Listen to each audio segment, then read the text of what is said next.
tanawa ko ng dagat to. Oh. Tutay.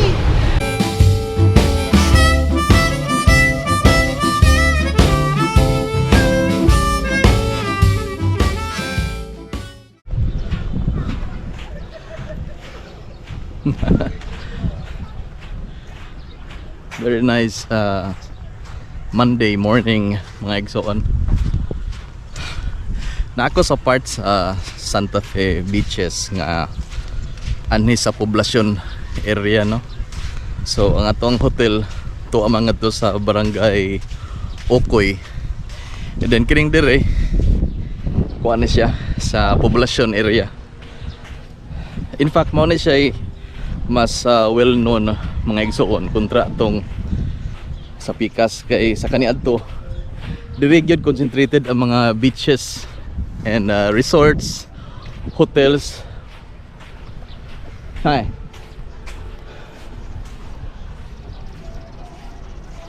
Magabi mga igsoon dunay kuan dia, dunay live band dia. Unya to dipakita na ko ninyo ang ako ang paglakaw-lakaw dinhi sa gabi. So at least makita doon na may idea unsay kinabuhi dire sa gabi.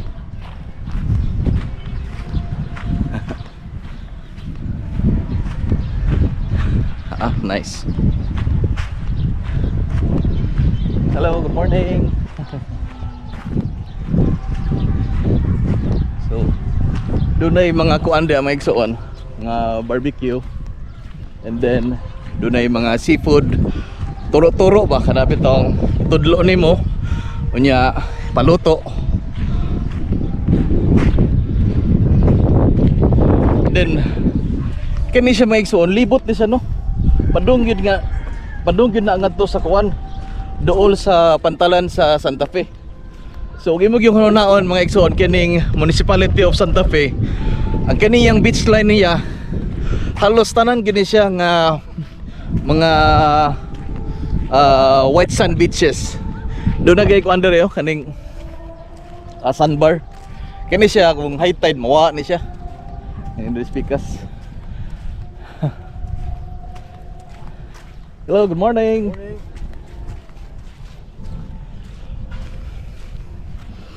Tanawas akong likod mga igsoon, no. Unsa nakataas. Kana lang mga igsoon, no. Every morning doon na gyud manilhig ganhe kay kibaw ka doon na mo gyud mga kanabito mga sagbot ug mga lumot nga maanod sa bawod nya sa sayos kabutagon makakita ka og kanang daghan nga nagtapok diri sa kilid nga bahin sa tubig. But nakanindot mga igsoon kay dunay manilhig nga taga, I don't know kung taga barangay ba na sila o taga lungsod, basta naagi mang limpyo dinhi ug ngadto dito sa Pikas sa ako ang resort nga gi-check-inan sa barangay Ukoy. So nakanindot, and then sila diri mga igsoon kini mga beach lot owners diri nagkasabot na sila nga di gyud sila mo encroach aning bus, no. Kay aron way magpader-pader, wa bay mga structures ba nga dili angay. So kung makita nimo ang ilahang beach line, bus gyud na mga igsoon, no. Bus gyud na, di gyud para sa uban nga naapay mga gibuhatan pag mga kuswi-kuswi. So mo na nakanindot diri sa Santa Fe.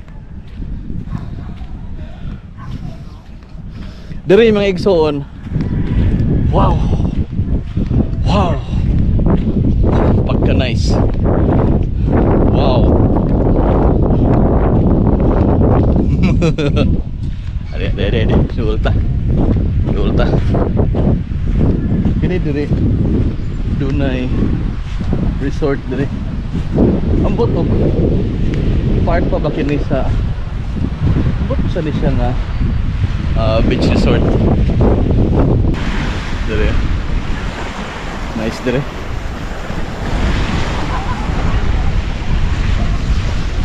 Wow.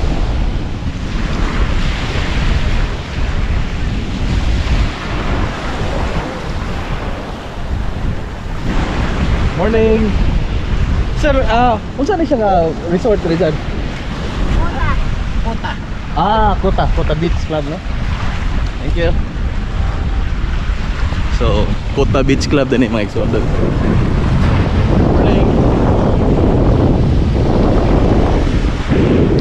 Nindot, no? Nindot ang ilahang ubangan sa dagat. Ay, palawom. So, di pa pares oban nga medyo inanay. Ini, diritsog lawom. So, medyo makakaligo juga maayo. Wow. Alright, so diri dapita mga igsoon. Siguro madungaw na nato ang pantalan sa Santa Fe. Atong tanawon.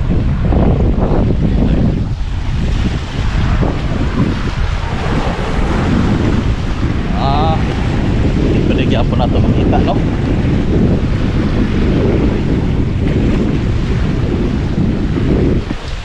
Hello, good morning. Wow, nandito yung ginawa dito. Picture ta. Okay. Hello. Picture, sir. Oh.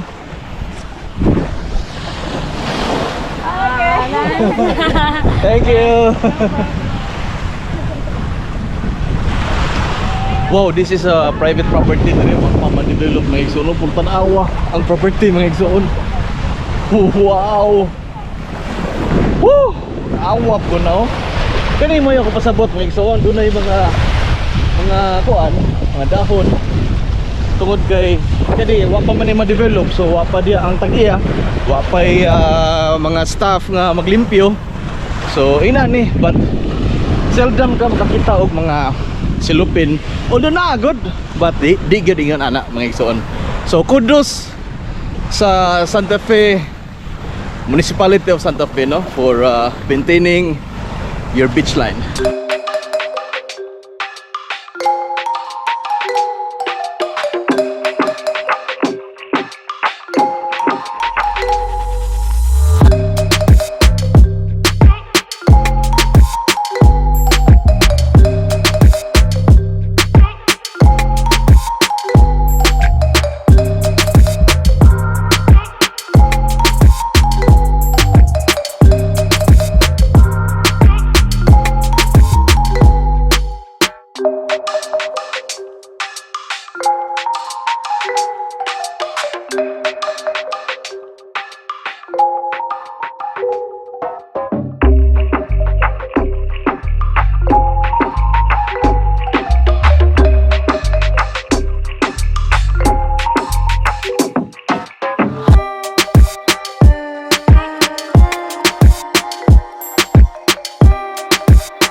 Nay, ko Andre, oh. Si nga mo, boss?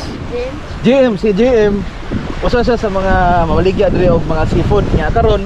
Ang iyahang gi suroy mga igsoon kining scallops.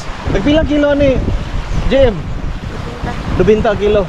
And then nalagi suka sud. Ano to na ni? Aso diretso na pili na kaunon. Ay wow.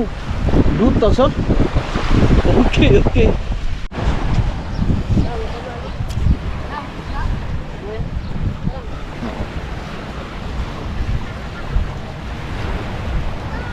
Nindot ang tempo sa panahon karon mga igsoon. Di kayo ingon nga kusog ang hangin, but sigurado gini lagiting ang init. Karon mga igsoon ana ta sa mga alas 8 imedya sa kabuntagon. So Mainit pa ni. But inana magid na ang summer sa Cebu, sa atoa sa Pilipinas. Init yun. Basta summer. Alright. Hello, good morning.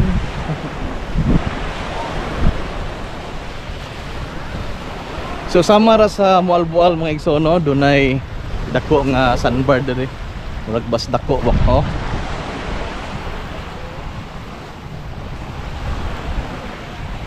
Wow.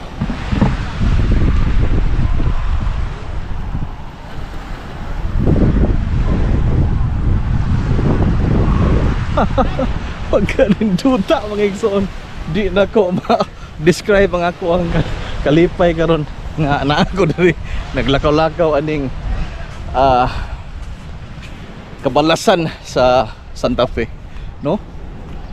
Very wide nga sandbar nga ni bas dako nila. All right.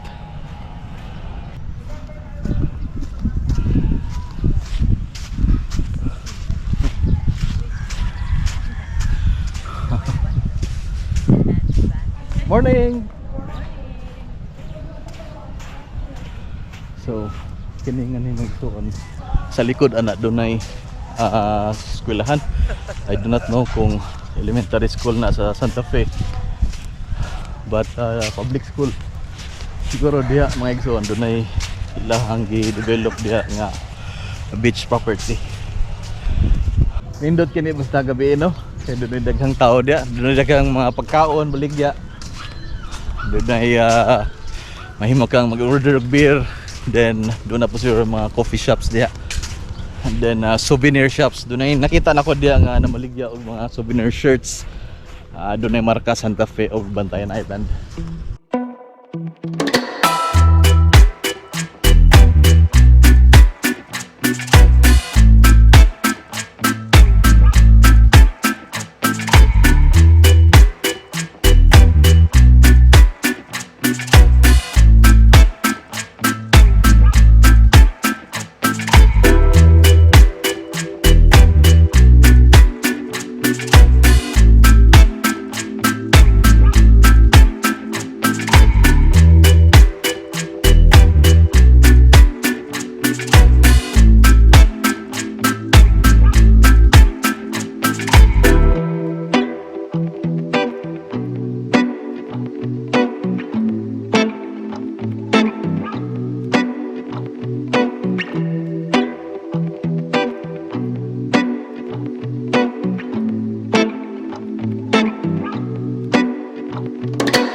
Doon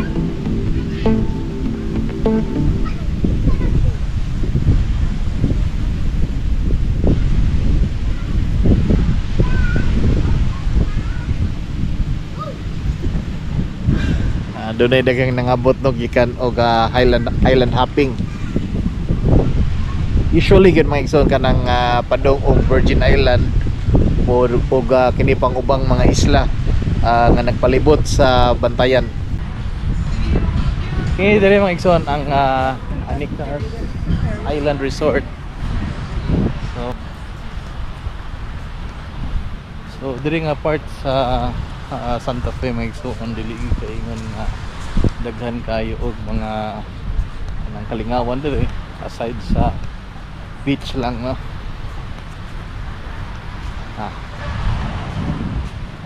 So mingaw pa mga igsoon no. Next week ani mga Monday or Tuesday. So kinainin na nagdagsa ang mga tawa na no. Then Wednesday, Thursday, Friday hangtod yun na sa Easter Sunday mga igsoon. Then even Monday no, after Easter Sunday daghan pa nagtao. Oo. Hindi mga igsoon no.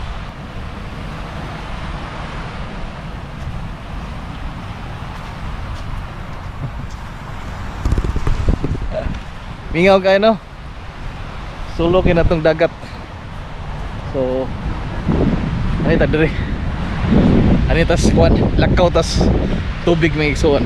By the way kini siya may igsoon abot ni mog Santa Fe. Mao ni siya ang part sa beach line nga naa sa right side sa pantalan gyud sa Santa Fe. So tara. Balik ta ngadto.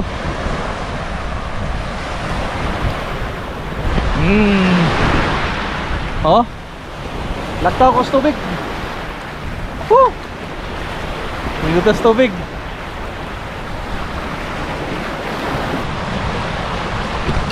But that's fine no, kay natural man na siya. Kana mga seaweeds, kanang mga lumot. Di lang kana mga silopin og mga plastic bottles, mga wrapper siya, mga biskwit, shampoo, lahi po na. So mao di oh.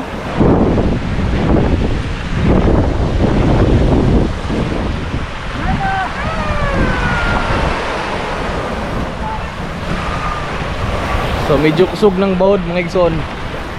Oh. Ilang tagaan island and then natos Picas ang Virgin Island. Although makakita kag doon na uban mga turista no, labi na mga taga Manila na diri nakaposisyon ang uban. Naguna-una na. Alright, so mahura ka na diri napita mga igsoon sa kung asa ko nagstay. By the way, ang ako resort is Chef Panyang 2 sa Ocoy, Santa Fe.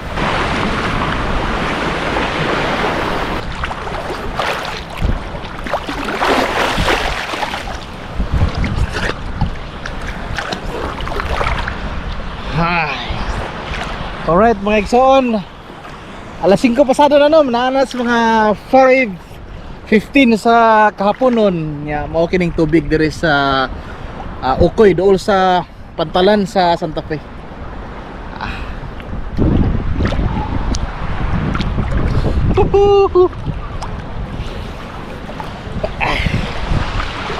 So ani lang sa ta hulom-hulom lang sa ta diri. Di pagi kay nga anak kadagang tao mga igsoon. Although nindot kay noon kay di kay crowded ang Santa Fe. Even dito dapit sa poblasyon, doon ay daghang mga beaches dito. Ingon nila, doon na daw mga inom-inom dito, doon na po banda-banda. Even nga ni mga igsoon no, hindi dapitaw. Ada na mga sugba-sugba dia, barbecue, na mga bar, na inom-inom, maka-order kag mga beer. So alright, so tiwas ako kaligo mga igsoon ha. Enjoy sa nako ni akong short stay sa Santa Fe. Ay mga igsoon. Na pagtong jud ko sa sunburn no, tanaw oh. Gumikan sa kainit. Gatoy-toyo ko sa Santa Fe kanina. Nangitag mga nindot ng mga spots. Kibaw ba mo nako nga di gyud ko hilig kaya ng mga commercial spots. Nga kuha ka ng mga natural lang na mga nindot kay nga mga spots and views sa usa ka lugar. So gusto lang akong i-shout out ang ato mga subscribers nga way puas og bugto ang suporta sa Cebuano 123. So sugdan nato no. Shout out to all members of CCHHDA from Alpam TV. Also big shout out to Mr. Victor Malabago of Pardo, Cebu. Shout out nimo da sir. And Fidel and Celedonia Tapia of Naga City, Clint Torrigosa of Riyadh, Saudi Arabia, shout out nimo dia sir. Ellen Ilagan from Lapu-Lapu City, and Jeric Corato, shout out nimo boss. And then Mr. Bydwin J. Kabahog of Madridejos, Bantayan Island, but he is now in Liverpool, UK. So shout out ninyo mga pinalangga kong mga subscribers. Amping mo kanunay sir ha. And then hinaot nga kita tanan magpabilin nga mahapsay.